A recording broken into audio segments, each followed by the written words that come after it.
¿Sabías que en Puerto Rico no hay una, pero dos licencias militares? Saludos, soy el licenciado José Luis Maimí González del bufete Jackson Lewis en colaboración con TRIM y en el día de hoy estaré hablando sobre las licencias militares. ¿Qué son y a quiénes cubren? Veamos. La licencia militar, digo que son varias o dos porque está la licencia militar federal y la licencia militar estatal. Y en el día de hoy vamos a estar analizando las dos de forma en conjunto. Específicamente, la licencia militar provee una protección contra el discrimen y represalia a los miembros de las Fuerzas Armadas que incluyen a los candidatos a las fuerzas militares, los miembros como tal y a los exmiembros. En adición, y más importante aún, la licencia militar provee unas protecciones en el empleo específicamente en cuanto a la reserva en el empleo. Ahora bien, ¿qué son Fuerzas Armadas? Pues, como la define la ley, las Fuerzas Armadas son las que tradicionalmente conocemos como el Army, Navy, Marine Corps, Air Force, Coast Guard y sí, el Space Force y sus componentes reservistas, en adición a la Guardia Nacional. Pero no mucha gente conoce que también cubre a otras personas que no necesariamente son parte de unas Fuerzas Armadas. Específicamente, estas licencias militares también cubren a los integrantes del Cuerpo de Administración Nacional de Oceanografía y Atmósfera, también conocido como NOAA, y también al Cuerpo Comisionado del Servicio de Salud Pública de los Estados Unidos. En adición, y más importante para nosotros aquí en Puerto Rico, a las reservistas de FEMA.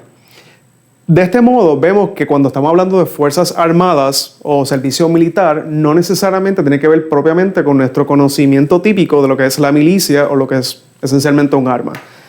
Pero, si hay algo importante que hay que retener en este video es lo siguiente, y es que la licencia militar, no importa su vertiente, es una licencia sin paga. En realidad, ¿cómo opera? Es una licencia que es reserva al miembro de las Fuerzas Armadas cuando se va en su tour de servicio y preserva su posición para que cuando regresa pueda volverse a reintegrar en el empleo. Cuando estamos hablando de las diferencias o las similitudes, mejor dicho, de estas dos licencias, son las siguientes. Primero, vuelvo y enfatizo, son licencias sin paga. Segundo, la duración. La duración de estas licencias son infinitas. Y sí, me escuchaste bien, infinitas. Y de este modo, ¿verdad? No tenemos que recaer en el pánico porque si bien son infinitas en términos de su duración, el derecho del empleado a solicitar la reintegración en el empleo no es infinito. Específicamente estamos hablando que el empleado tiene derecho a solicitar reintegración o reintegrarse en el empleo si lo solicita en o antes de 180 días una vez regrese del servicio militar. Tengo que hacer un punto ahí porque bajo la licencia militar federal, también bajo la ley de USERRA, opera mediante unos escalonamientos donde dependiendo del largo del servicio es cuánto tiempo tiene el empleado para solicitar el reintegro al empleo. Sin embargo, cuando estamos viendo aquí en términos prácticos, como la ley estatal es mucho más amplia y más beneficiosa para el empleado, vamos a establecer o vamos a utilizar el término que provee la ley estatal. 180 días. Y esos 180 días aplica tanto al empleado que se me fue 3 días a Georgia en un entrenamiento como al empleado que se me estuvo un año en un escenario de guerra. Ambos van a tener 180 días cuando regresan al empleo. Eso es un detalle sumamente importante. Por último, cuando estoy hablando de estas similitudes, parecería que pues son unas licencias sumamente similares, no me está hablando de distinción, y es que la distinción viene en los pormenores. Y en realidad, cuando estamos hablando de esos pormenores, por más pequeñito que suene, ahí cabe una casa. Esos pormenores pueden cubrir desde los beneficios que se le proveen al empleado durante su periodo de servicio, como también las aportaciones patronales que tiene que dar a esos programas de pensión que recibe el empleado, incluso cuando está en servicio militar. Pero más importante aún, es el derecho al diferencial.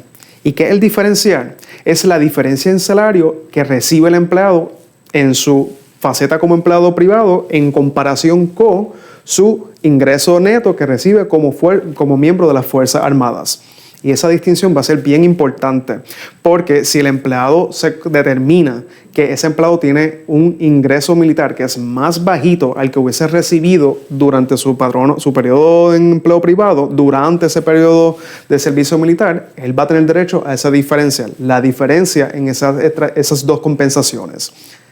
Ahora bien, bien importante que cuando vaya a hacer ese cálculo de elegibilidad o la cantidad del diferencial se asesore muy bien porque es un cálculo particularmente complicado porque el gobierno hace la distinción entre lo que es un salario neto en el aspecto privado y un ingreso neto en el servicio militar. Y esa distinción de palabras, salario e ingreso, parecerían sinónimos para ti y para mí, pero el gobierno lo determina como una distinción sumamente importante porque para el militar ese cálculo no incluye los estipendios que recibe el soldado mientras está afuera. Por ejemplo, tal vez sabrán que un soldado mientras está en un escenario de combate o un área peligrosa, pues recibe un estipendio por el hazard pay. O cuando está separado de su familia, recibe una cantidad de dinero por el family separation, por estar separado de su familia. O incluso cuando está en una jurisdicción que el costo de vida es más alto, como en Puerto Rico, recibe también un estipendio por el COLA, el Cost of Living Adjustment. Cuando estamos haciendo ese cálculo, el gobierno nos dice que no vamos a considerar esos estipendios adicionales, simplemente vamos a considerar el ingreso base del soldado.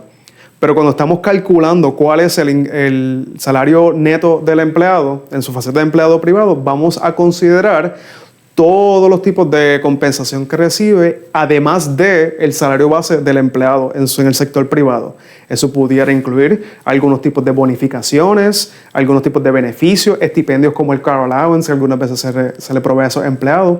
Por tanto, al momento de sentarnos y calcular si este empleado de la tiene derecho al diferencial del empleado, al diferencial militar, hay que tener mucho cuidado sobre qué centavos estamos contando y qué centavos no. Y por último, es bien importante recordar que en cuanto a ese diferencial salarial, el empleado lo tiene que solicitar. No es un derecho automático. Y digo que no es automático porque el empleado, cuando hace la solicitud, tiene que presentar una certificación de cuál es su ingreso neto, o mejor dicho, perdón, su ingreso neto en el servicio militar. Porque el patrono no tiene visibilidad en cuanto a eso y sin esa información no podemos calcular cuál, si alguno, sería el diferencial salarial. En conclusión, podemos ver que la licencia militar, o mejor dicho, las licencias militares, pueden ser un universo entre sí de cumplimiento. Por consiguiente, mi fuerte recomendación es que revisen esas políticas internas para que estén sumamente claros sobre el término de reintegrarse al trabajo, el proceso de cómo solicitarlo y, por último, adiestrar a sus empleados en cuanto a esos derechos. Es bien importante recordar que es más fácil tragar una onza de prevención que un galón de remedio. Muchas gracias.